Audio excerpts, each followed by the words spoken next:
Hello and welcome back. In this video, we will talk about 5 commonly used worksheet events. These events get triggered every time a user performs an action on the worksheet.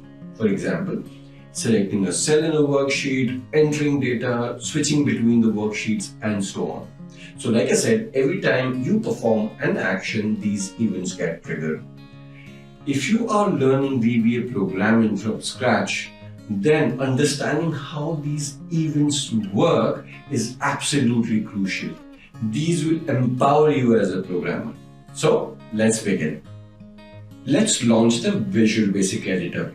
If you're not sure what Visual Basic Editor is, then I recommend watching the video Visual Basic Editor and Introduction. We will press the shortcut key Alt F11 to launch the Visual Basic Editor. As I mentioned in the video, Visual Basic Editor and Introduction, there are 5 different code modules in Visual Basic Editor. Till now, we were writing and executing the codes in a module. But for worksheet events, we will have to use the worksheet code module. Every worksheet has its own code module. The worksheet event handler procedures must be in the code module of that worksheet. If you put them somewhere else, for example in a module, then they will not work. To view the code module, either double click on sheet 1 or you can right click on sheet 1 and then click on view code. The first event that we will work with is worksheet selection change. Click on the object drop down and click on worksheet.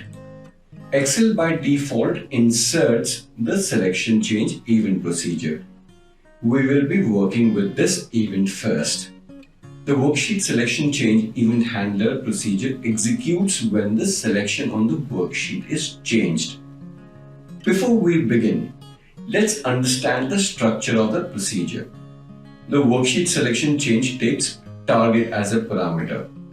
The data type of this parameter is range. This range can be one or multiple cells. By default, the target is any range in the worksheet. To restrict a range, we will use intersect. We will cover that in a moment. When the selection changes within the range, it triggers the VBA procedure. When the range is restricted and if target is not in the defined range, then the worksheet selection change doesn't get triggered. So let's start coding. We will start off with a very simple piece of code and then we will build up on that. Let's say I want to color the cell red the moment the user selects it. So what I will do is I'll type target.interior.colorIndex is equal to 3. 3 is for red. Okay. So now if I go back to the worksheet and if I start selecting cells, see what happens. See how it is coloring cells. Till now I was selecting single cells, now let's select multiple cells. It works. Column, rows, and if you select this button then it will color the entire worksheet. Similarly, to remove any color you can use Excel none. So instead of 3 we have Excel none. Now if you go back to the worksheet and if you click here, the color is removed from all the cells. Now, if you want the color to change only if the user selects a range which is between say A1 to B10, then yes, you can do that as well. Let's go back. So I will insert a condition if target.row is less than 11 and target.column is less than 3, then target.interior_color_index is equal to 3. So here what we are checking is if the range that you select, if the row of that range is less than 11 and the column is less than 3, then color that. We are doing that because we want the cells to be colored between A1 to B10. Let's go back and test it.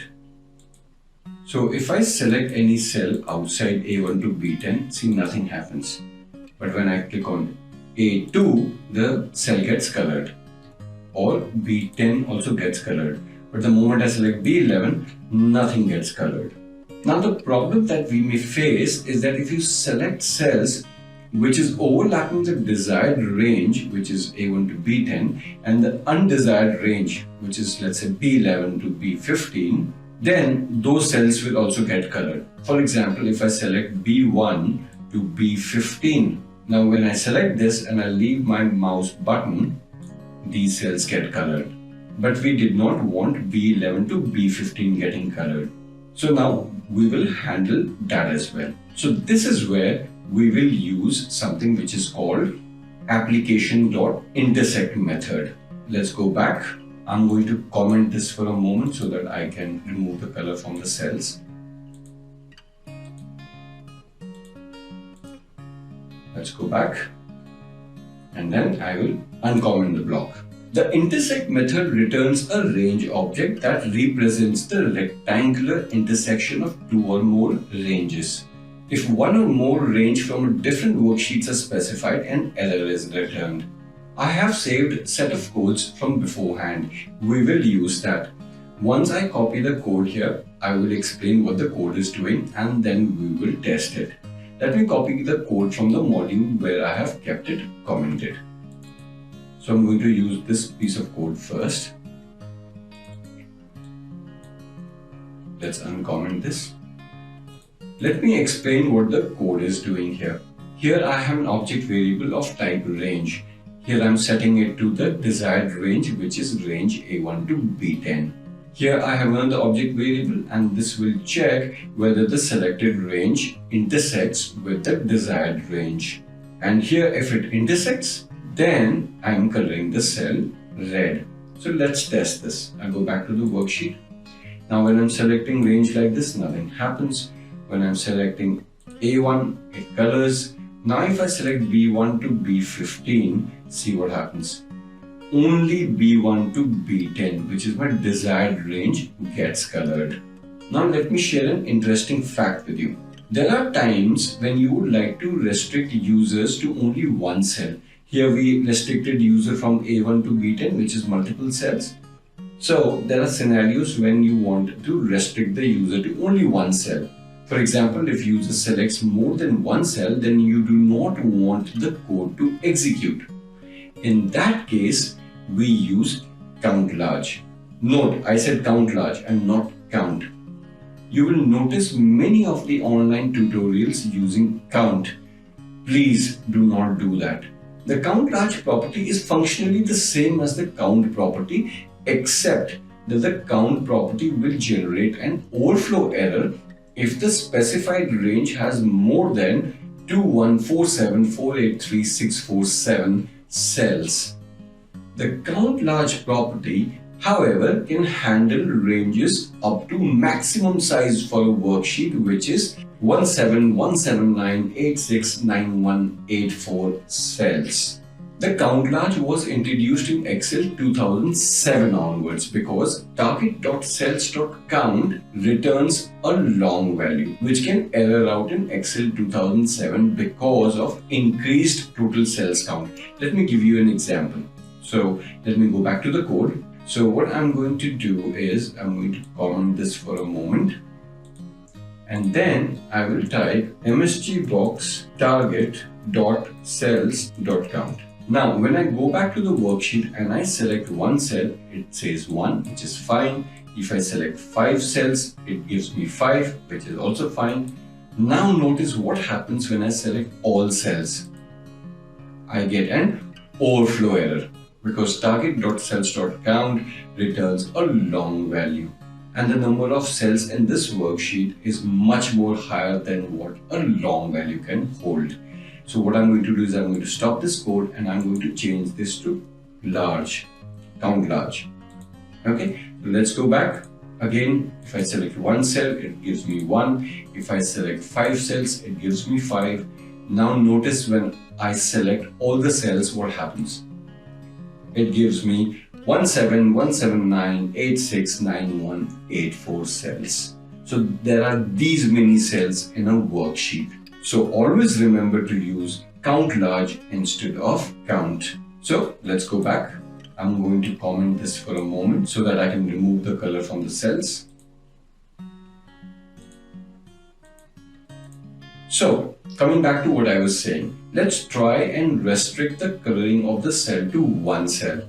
If the user selects more than one cell, then nothing should happen. You can even show a message box if you want. So what I will do is, I will uncomment this and I will say, if target.cells.countLarge is greater than 1, then endif, and in between I'm going to show a message box. Please select one cell and exit sub. Let's delete rest of the code. We don't need this except this particular part, which I will change to target. And we can delete the line above that and the below that.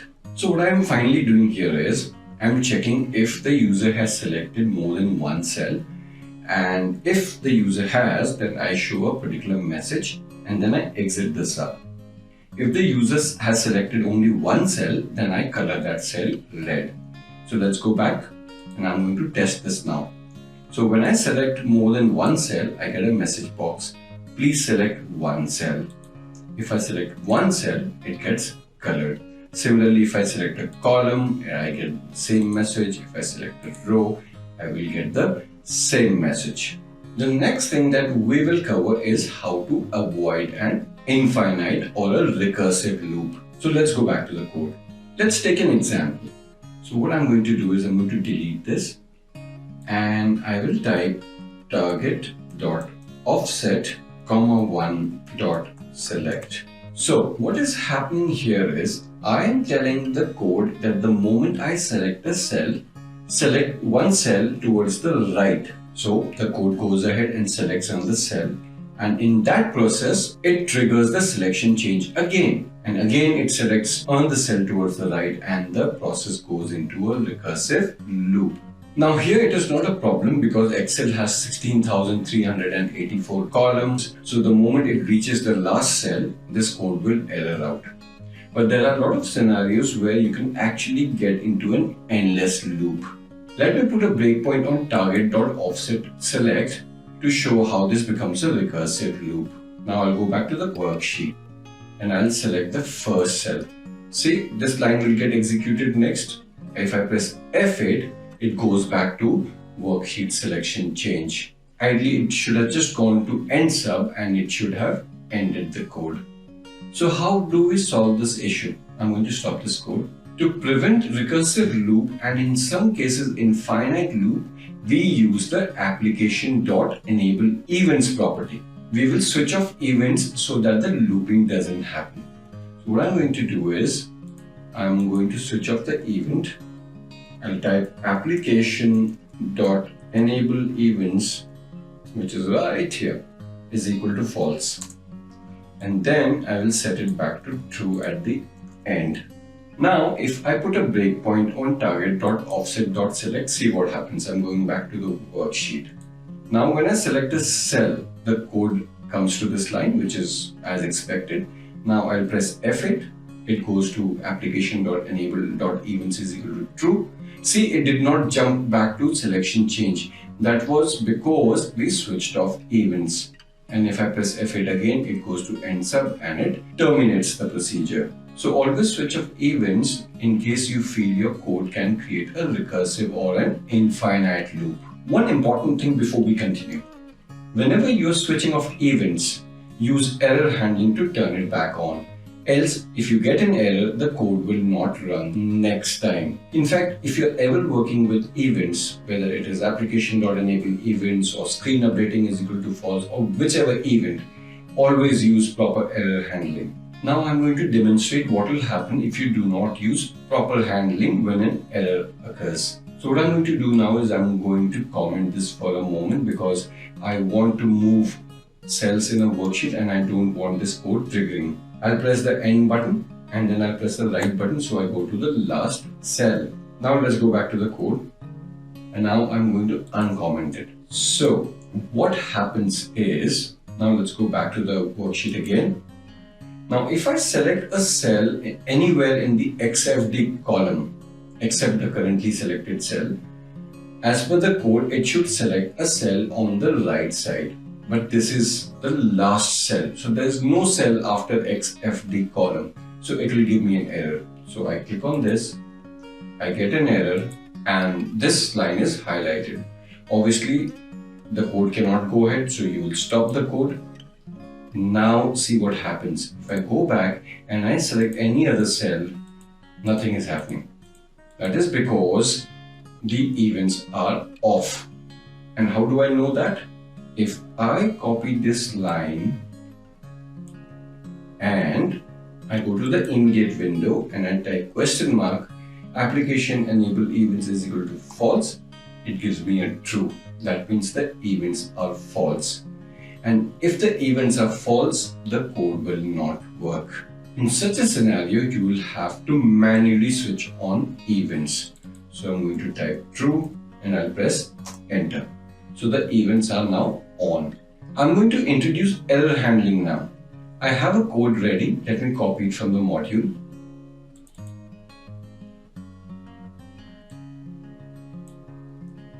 And I'll paste it here. I'll uncomment this. So what I'm doing here is, I'm doing proper error handling. If you're not aware what error handling is, then I recommend watching the video, error handling and debugging. Okay, coming back to this code. So what I'm doing here is I am switching off events and then I'm selecting the cell on the right side of the currently selected cell. And if the error occurs, the error will go to O, it will show me the error description, and from there it will resume to let's continue. And in let's continue, I am setting the events to true and then I am exiting sum. This way the events are reset to the default values. Let's test this. So now if I select the cell in XFD, I get an application defined or object defined error. I'll click on OK, fair enough. Now if I click on this cell, the cell next to it gets selected, so the code is working. If I go back, again I'll get the error message. If I select this cell, the code is working. So let's go back.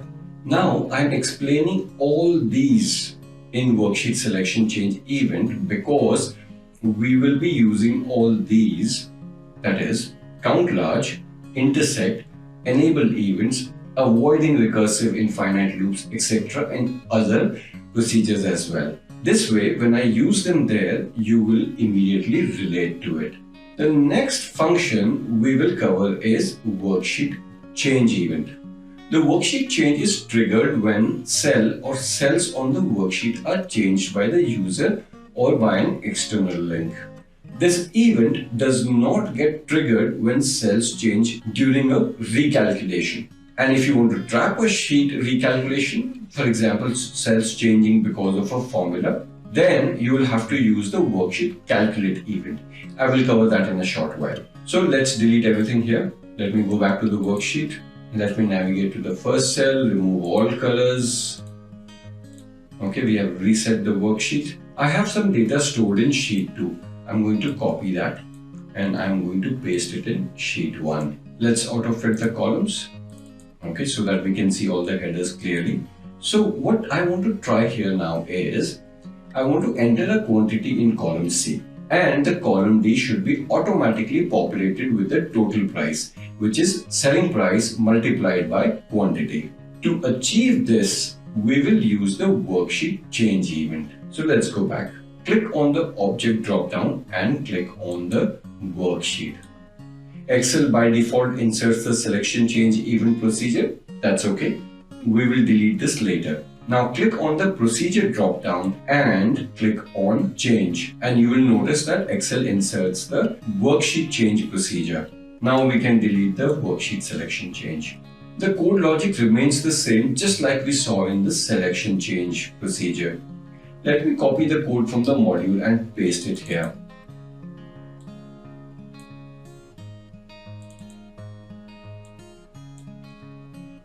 I'm going to uncomment the code. So let me explain what is happening here.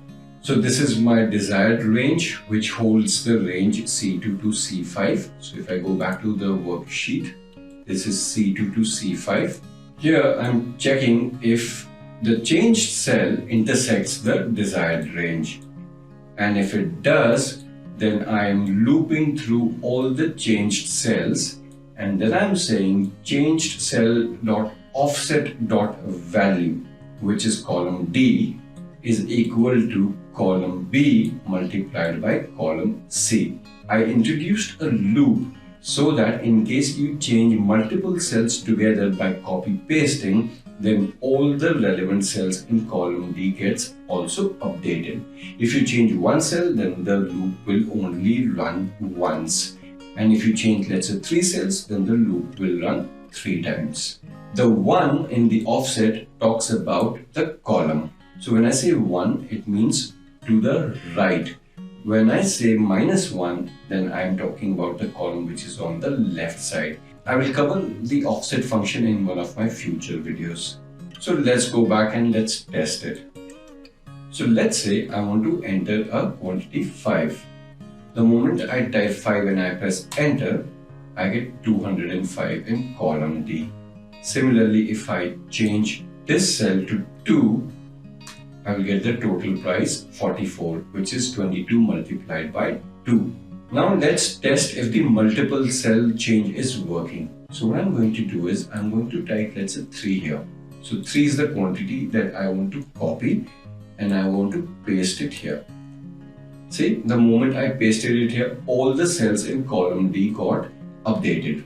Like I mentioned earlier, the worksheet change does not get triggered when cells change during a recalculation. Similarly, if the formatting of the cells changes, then that also doesn't trigger the event. Let's take an example. Now let's say we do not want the user to enter a quantity which is greater than 5 kgs.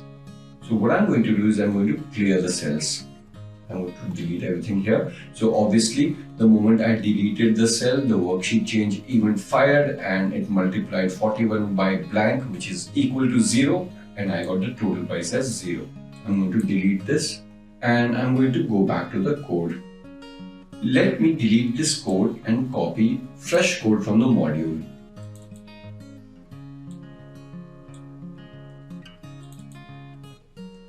And I'm going to uncomment this.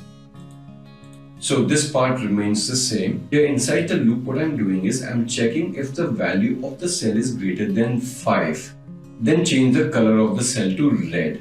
If it is not greater than 5, then go ahead and show the total price in column D. Let's test this. So if I type 2, I get the total price. If I type 9 and I press enter, it is highlighted in red. So you now know that this is not the right figure. You can also show a message box, but I would recommend not using a message box because let's say you type 9 here and you copy it and you paste it in all these 4 cells, then all the cells will get colored red. And if you have a message box in the code, then you will see the message box 4 times. Imagine if the user pasted this over 100 cells, you will get 100 message boxes.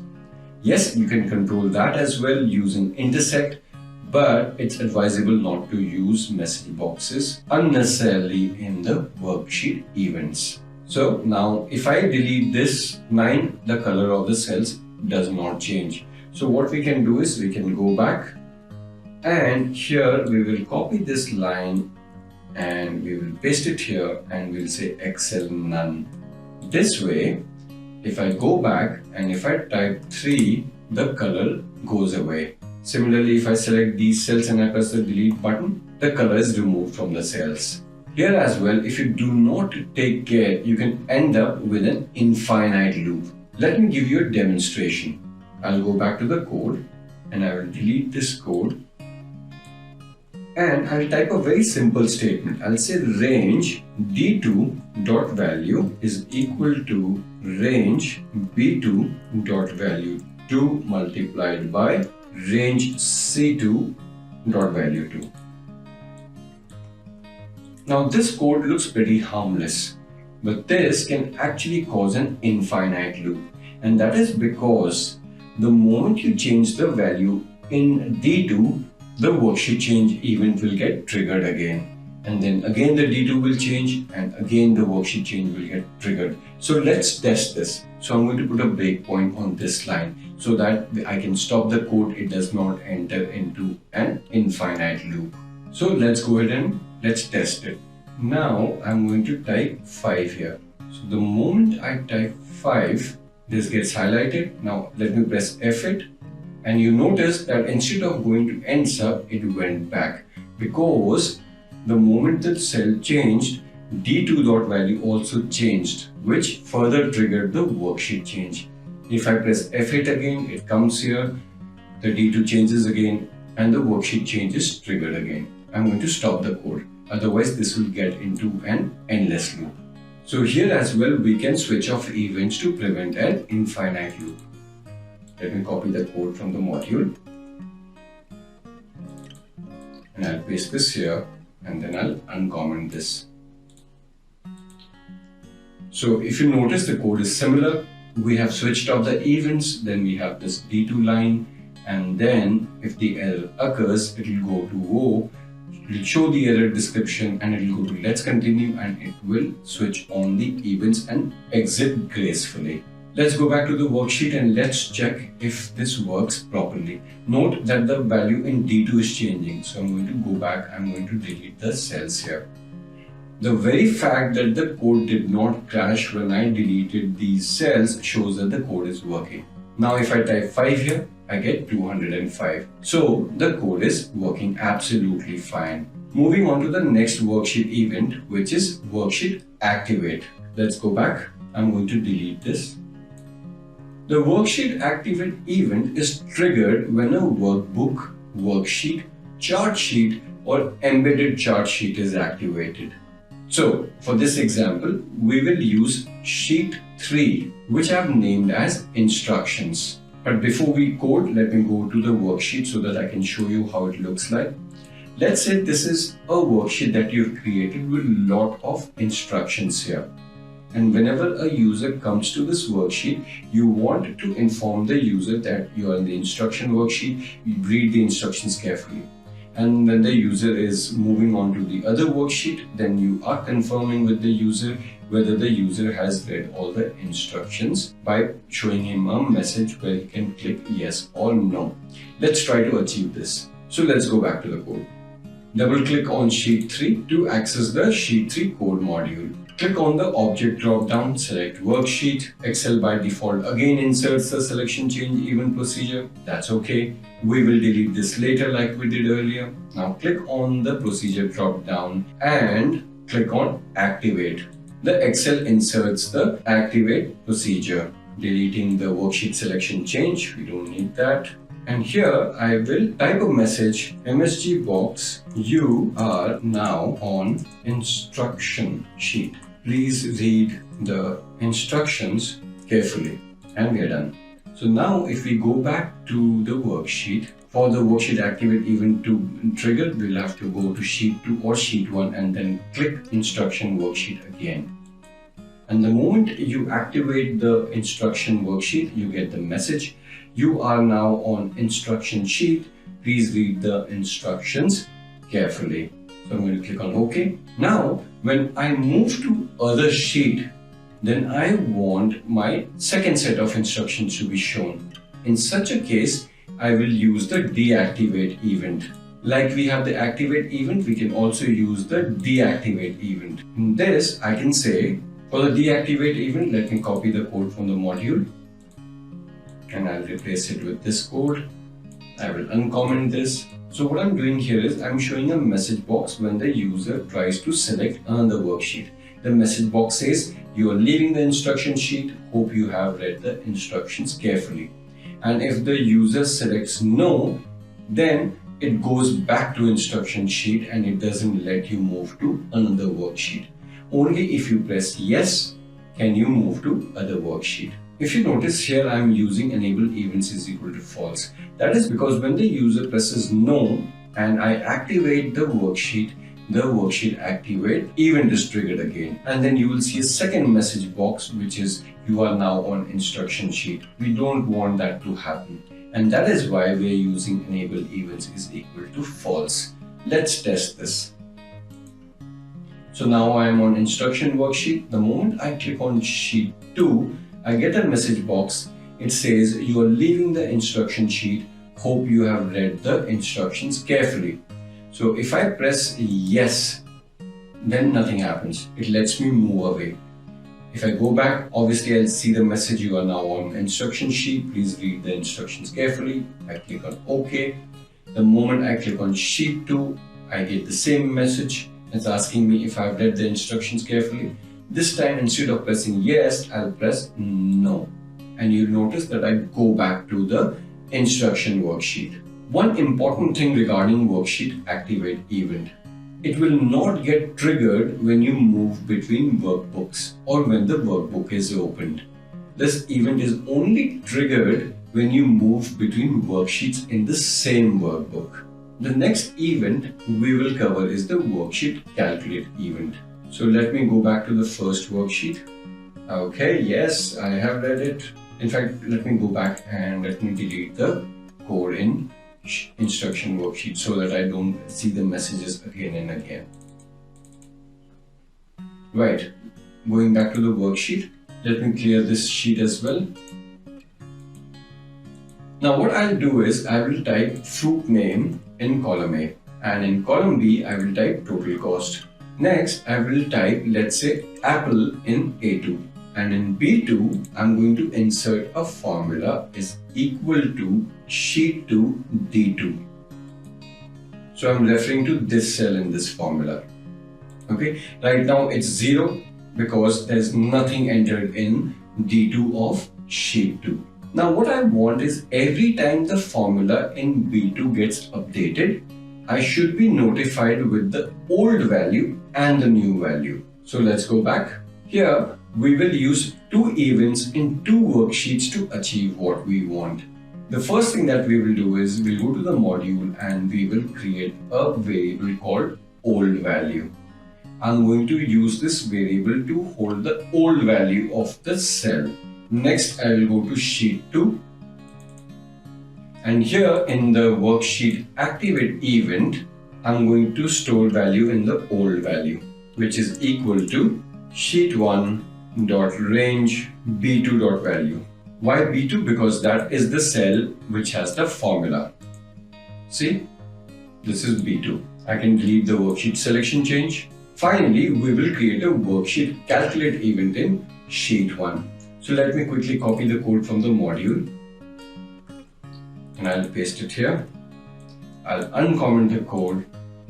Here what I'm doing is when the worksheet calculate event triggers, I'm showing the old value and I'm showing the new value from the range B2. Finally, I'm storing the B2 value in the old value. So now let's go back and test this. But before we do that, let's insert a formula in column D, which is equal to selling price multiplied by quantity. See what happens the moment I press enter. So the D was calculated, it evaluated to 0, and when it was evaluated to 0, the cell in B2 in sheet 1 also changed. The old value was already 0 and now the new value is also 0. So let's click on OK. Now I'm going to enter a quantity here. Let's say 5. The moment I entered 5, the D2 changed to 205 and I get a message box showing old value is 0 and the new value is 205. So if I click on OK and if I go to sheet 1, you will notice that the new value is 205.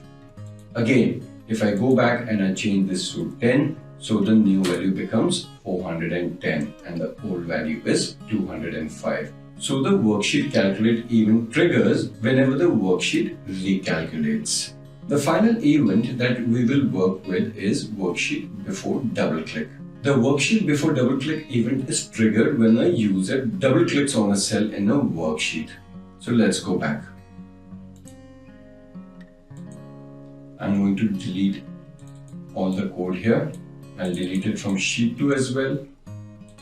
Coming back to sheet 1. So now let's insert a worksheet before double click procedure in the worksheet.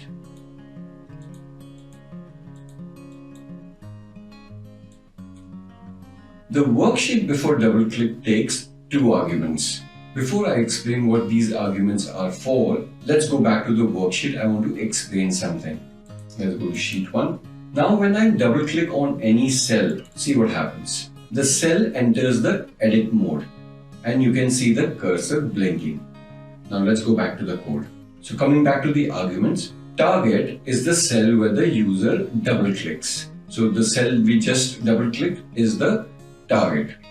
And cancel decides whether to enter the cell into edit mode or not.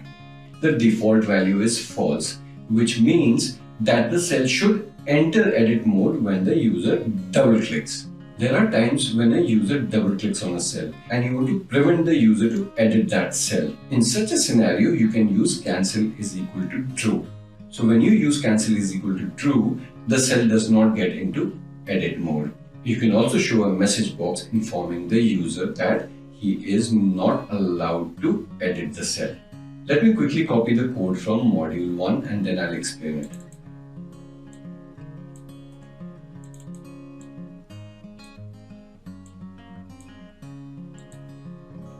So this is my desired range, which is A1 to A5. Here I am checking if the user double clicked within the desired range. And if the user double clicked within the desired range, I am cancelling the edit. That means the cell will not get into edit mode. And I am also showing a message box saying you may not edit the cells in the range A1 to A5. So let's go back to the worksheet and let's test it.